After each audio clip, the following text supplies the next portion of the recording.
Kaya, pwede kayo magana kuna ng interview sa buhay nyo. Tungkol sa buhay nyo kasi para makita ito ni Pugong Biyahero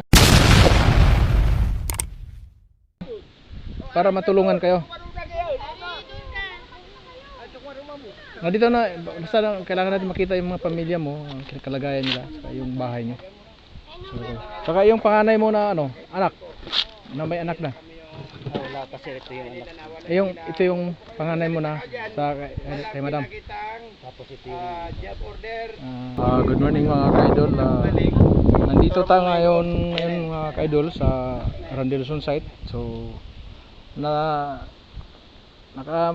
mayroon ako natagpuan dito na nakatira dito na wala silang bahay. So ngayon tinutulungan lang sila dito ng Randelson na mapatira. Para lang mayroon lang sila matirahan yung mga pamilya niya. Kasi wala silang matagal na silang hindi nagkaroon ng bahay. Ilang taon na ka dito kuya sa Manila? 20 years na nagit. 20 years. Oo. So nangupahan kayo nung sa loob ng 20 years na yan? Yung binata pa kasi ako dito sir, diyan ako sa mga kamag-anak ko lang din na Muslim nakatira. Nung nagkaroon ako ng pamilya, nagbukod na ako ng kakain. Ano po nyo ng grupo ng Maranao, Maguindanao kayo or ano? Ano po sir? Maguindanao kayo? Maguindanao. So mga ka-idol, mga dugo po siya ng Maguindanao. Taga ano kayo, no? Taga saan kuya? Yung lugar ko talaga sir, lumaki ako sa Cagayan de Oro City. Ayun mga ka-idol, lumaki daw sa Cagayan de Oro City. So dito siya punta dito sa Manila nung anong year kuya nung punta ka Manila? Mga siguro nasa hindi ako nagkamali, mga 1997 ganun po. 96 din. 1996. So 1996 mga ka-idol. So yun, nagkaroon siya nag-asawa siya kaya humiwalay siya doon sa dati siya nakatira doon sa mga kapwa niya Maguindanao rin yun. Yung kasama mo, Muslim din mga ka-idol. So nakitira lang sila ngayon. Naawa naman yung may-ari. Kaya pinatira sila dito sa loob ng Randelson property. So pinagawa sila ng kubo-kubo. Ito mga ka-idol. So kahapon kasi sinira ng mga taga-emiso yung mga So kahapon kasi mga ka-idol sinira ng mga taga-emiso yung bahay nila dito. So ito po yung natira ng mga saingan nila. Ito po yung mga pamilya ng mga ka-idol, ito mga bata, mga malilit pa lang mga ka-idol. So itong vlog na to gusto lang namin kay Pugong Biyahero.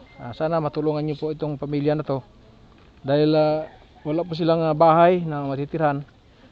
Sana po mabisita nyo po Pugong Biyahero, itong si ano pong pangalan nyo kuya? Yung pangalan ko po na sila Ibrahim po. Ibrahim. So Ibrahim po Pugong Biyahero. Sana po mapapansin niyo po ito ang aking vlog. Matulungan niyo po siya dito po sa sa Randelson property dito po sa Tumana, Marikina City mga ka-idol. So ito kasi si Pugong Biyahero kahit saan tong lugar to. Nakarating na siya ng Mindanao, Visayas, saka dito palagi siya dito sa nakaraan parang na dito sa may sa Manila. Kasi may bahay dito sa sa Manila din. Kahit saan siya may mga bahay siya. So itong si Pugong Biyahero ay tumutulong dito sa mga mahirap na mga walang bahay. So katulad nito ay mga Pugong Biyahero, ito po yung bahay nila ngayon. Tinitirahan na kasi kahapon kasi sinira yung kubo din nila na ano. Kubo po yung tinayo nila dito. Walang dalang papel. Oh. Walang dalang papel, walang mission order, Yung nga mga ka-idol, yung ano,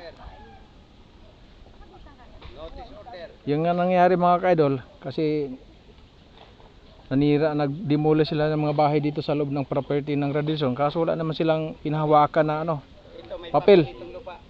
Wala sila pinahawakan mga ka-idol. So sana po mga ka-idol, matulungan nyo to si Kuya. Kaya dito ni ni Pugong Biyahero. Sana po mapapansin po ni Pugong Biyahero itong pamilya nito na matulungan niya, magkaroon mo lang ng matulungan mo lang sila na magkaroon ng bahay o kaya sana po sa mga nakakita sana po matulungan niyo po itong pamilya na to. Madalas po niyo tinutulungan talagang yung mga mga talagang mahirap talaga na nung katulad na karamihan mga nakikita niya na medyo napabayaan yun mga ka-idol, medyo napabayaan ng mga kamag-anak niya, yun yung mga tinutulungan niya. Pero tumutulong siya rin sa mga ganitong sitwasyon. Ito mga ka-idol, mga maliit pa lang yung mga anak niya. Kita mo yung mga ka-idol, maliit pa lang. Sana po mga ka-idol, matulungan niyo po at babalikan ko po kayo mga ka-idol na Pugong Biyahero. I-update ko lang po kayo mga Pugong Biyahero. Balikan ko ulit si Kuya kung anong update po sa sa vlog sa kay Pugong Biyahero po. Sana po makita ni Pugong Biyahero ang sitwasyon ng pamilya ito mga. Maraming salamat po mga kababayan sana may makatulong po.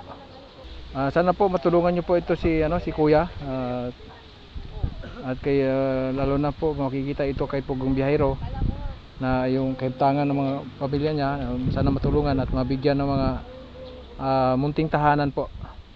Sana po Kuya Biyahero, sana po matulungan niyo po itong pamilya po. Maraming salamat po at sa lahat po ng mga at nakakita po sa vlog na ito kay Kuya. Ito po yung kanyang tahanan at sana matulungan niyo po siya. Sana po matulungan niyo po sila pambili ng mga pangangailangan sa loob ng tahanan nila po mga ka-idol at makakapag-repair man lang sila ng yung kubo nila ngayon. Maraming po salamat mga ka-idol. Good luck, God bless. Ay, pairam nga na puan. Raisa. Kuya, pamirin daw. Salamat sir. Raisa, pairam puan para makaupo si sir. Saan kami bili ng merienda? Okay lang. Muna kayo sir. Damit ko. Bibili ako.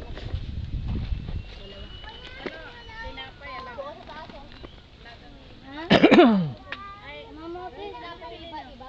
Kahit ano? Nagang 50 na tinapay, tapos 1.5, isang 1 liter. Kasya ba yan? Di, dalawang ano daw. Ay, saan ba din mamasa? Kasi sukuan ka kung sila matawag dito. Ito. Ulit ka. Takite! Hindi na kasya! Oy! Hindi kasya kasi takite. Wala yung dalawa. Oy, di ba matalaw? Hindi kasya na. Kasya yan. 1 liter din. Isang 1.5.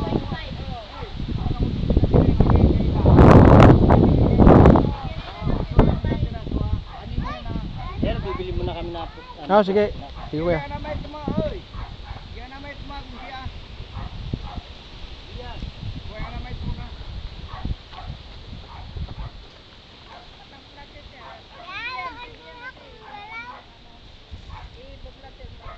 Mami, tutuan mo ako. Kaya ba masasabi kiri? July 9. Aba, alam mo yung bilihan ng dalili mo tinapay. Kung tayo. Dapat pinakita mo yan sa video. Mga bata, dapat pinakita sa video. Dami-dami. Hoy, dapat sabihan kila yan sa video. Dami-dami pala tumat ng anak mo. Q1. Kadami. Yun po na mga kaidol. Sabihin mo dun sa, magsalaysay ka kung ano nangyari sa'yo. Sabi mo nadapa ka. Iniiyak ka pa kagahapon. So ito mga kaidol kahapon pala mga kaidol, mayroon pa lang na sugatan itong mga anak ng pamilya dito na yung giniba yung bahay nila. So dumapa ka na Ano nangyari, Diba? be? Ito mga kaidol ang sugat, daming sugat. So nung pag-demolish mga kaidol na siguro na trauma yung bata, takot. So sana po mga mga kaidol matulungan niyo po itong pamilya na ito. Ito po yung mga nila. Bahay nila na giniba. So dito na lang kahapon mga kaidol. Nilagay na lang nila sa gilid yung nagtayo na lang sila ng balong-balong diyan sa gilid ng kawayan para meron silang pansamantalang tirhan mga kaidol. So po kung biyahero, sana po matulungan niyo po itong pamilya nito. At mabigyan niyo po sila ng financial na pangailangan sa araw-araw po mga kaidol. So, ito po yung panganay nila. So 7 po yung anak ni mga kaidol, 7 po. Silang mga yung anak nila 7 piraso, maliliit, puro maliliit mga kaidol. Tapos kung sana po mapapansin po itong pamilya nito, matulungan niyo po sila.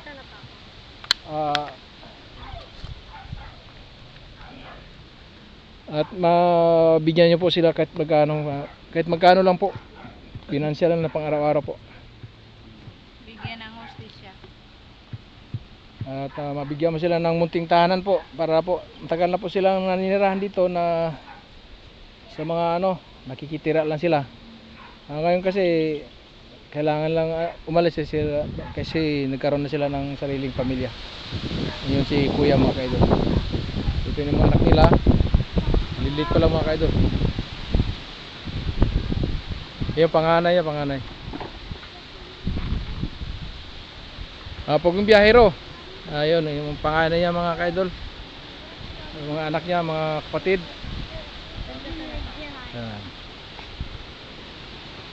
Sana po hanggang dito na po ang aking vlog mga kaidol.